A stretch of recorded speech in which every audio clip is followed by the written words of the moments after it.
Man, look at the tall palm trees and the streets between the monumental mansions. Each house took up at least half a block. At least half a block.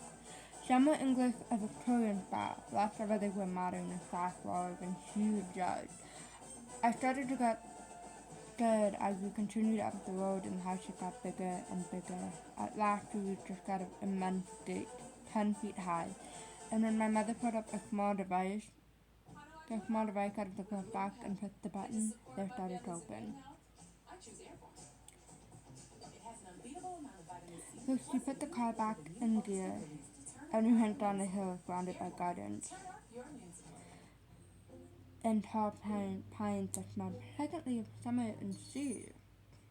The house is as high up as the Alexander development, which means we have the best views of the beach, she remarked with a big smile. I looked over at her, and it was as if I didn't even know her. Did she not realize what was surrounding us? Couldn't you not see that it was all just too much? I didn't have time to formulate the other questions I had. I had a lot because we reached the house and the only thing I could think to say was, oh my god. I didn't have, it was white with a sand colored roof way up high. It had 3 stories at least, but it was hard to tell without those balconies, windows, and everything else. In front of us was an impressive porch with the lights on. It was after 7, and that gave the place a fairy tale aspect. I'd love to live there. The sun would go down soon, and the sky was filled with colors that might a sharp contrast to the immaculate appearance of the place. By the way, real quick, I'm reading My Fault. My friend recommended the movie and the book to me, and so far I'm loving it. Let's keep going. My mother turned off her motor after pulling around the fountain and parking in front of the stop that led to the main entrance. My first impression on getting out was that we'd come to the most luxurious hotel in all of California. But it wasn't a hotel, it was a house, a home, perfectly, or at least that's what my mother wanted me to believe. William Lester appeared in the doorway. Sir Sager shut the door behind me. Behind him was the man in penguin suit. Penguin. My mother and her husband were dressed like he had been on the few occasions when I'd agreed to be in the same room with him. Instead of a suit or a name brand vest, he's wearing white shorts, a light blue polo shirt, and sandals. His dark hair was tousled instead of combed back. I had to admit, I got when my mother found him. He was very handsome. He was tall, a good deal taller than my mother, and had maintained himself well. His face was harmonious. Through the signs of age were evident on it. The crow's feet, the lines across his forehead, and a few gray hairs among the black gave him an alluring, mature air. My mother ran over to him like a schoolgirl and hugged him. I took my time walking around to the trunk to get my things. Gloved hands appeared from nowhere, and I leaped back. Oh! I wish you could thank me, the man in penguin suit said. I can do it on my own, think.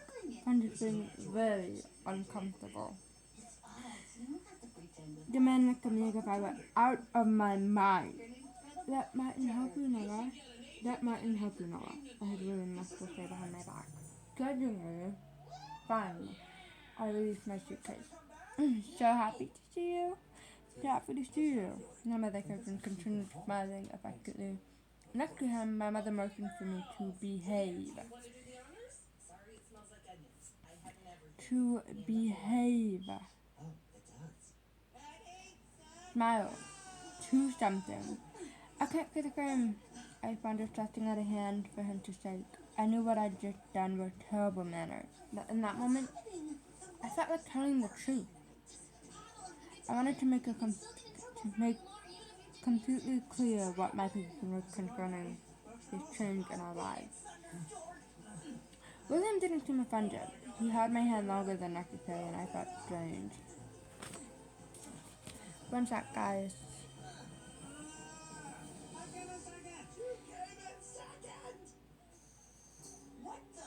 Congratulations, young lady. Aha! Caught red-handed. Motors are not allowed. Wait, what? It's here. It must be. Well, it's not, Karen. Let's just assume there's a motor somewhere here on this boat, and, Patty, you're busted. Unfirm the end. Karen, what are you talking about? Someone's getting a promotion. That's what I'm talking about, right? Whatever is happening right now is kind of making me strongly consider other candidates. That makes sense. And you should know you have 2 greasy spots on your uniform. It's lip balm. Patty, congratulations for winning without cheating. You switched my butt back, didn't you? Yeah, I did. We did.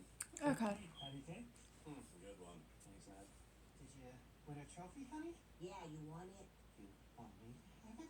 Yeah, sure, whatever. Let's get out of here. Can I give you a hug? No! I gotta hug someone. Oh, okay. I'm so proud of you, honey. I'm sorry I dragged you to the fire station open house. It wasn't all bad. I liked when they kicked us out. I guess I was just missing the old days. Okay, I'm gonna keep reading.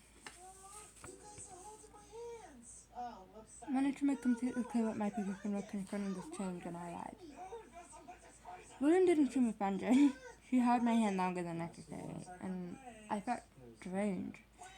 Another a very abrupt change in your life now. That I want you to feel at home to enjoy what I have to offer you, You've been gone all morning. and especially for you to accept me as part of your family, eventually. How did the crash out when you my incredibly from inside? My mother's blue eyes shot arrows at me. All I could do was nod and step back till he let go of my hand. I didn't feel comfortable with those shows of intimacy, especially from someone I hardly know. My mother had gotten married. Great for her. That didn't make that man anyone to me. Not a father, not a stepfather, not anything like that. I already had a dad, and he'd been enough for one lifetime. How about I show you in the house? He goes with a big smile. I try possible. But my corner's in bad mood. Come on now, my mother said, taking Mom and giving me no choice but to walk beside her. All the lights were on inside, and I didn't miss a single detail of this mansion. It would have been too big for a family of 20, let alone 4. The ceilings were high with exposed wood beams and big windows opening to the outside. A huge stairway in the middle of an immense room split in two. On the upper floor, my mother and her husband took me all through the mansion, from the living room and the kitchen with its oversized island, which I knew my mother would be crazy about, to the gym, the heated pool, party rooms, and a big library that made an impression on me. Your mother told me you loved to read and write. Things could awaken me from my stupor. I met tons of other people, but I didn't like them being so spongy with me. I didn't like them talking to me at all, to tell the truth. Noah, my mother said and looked me dead in the eyes. I knew he was having a tough time. A bunch of my friends and things got kissy.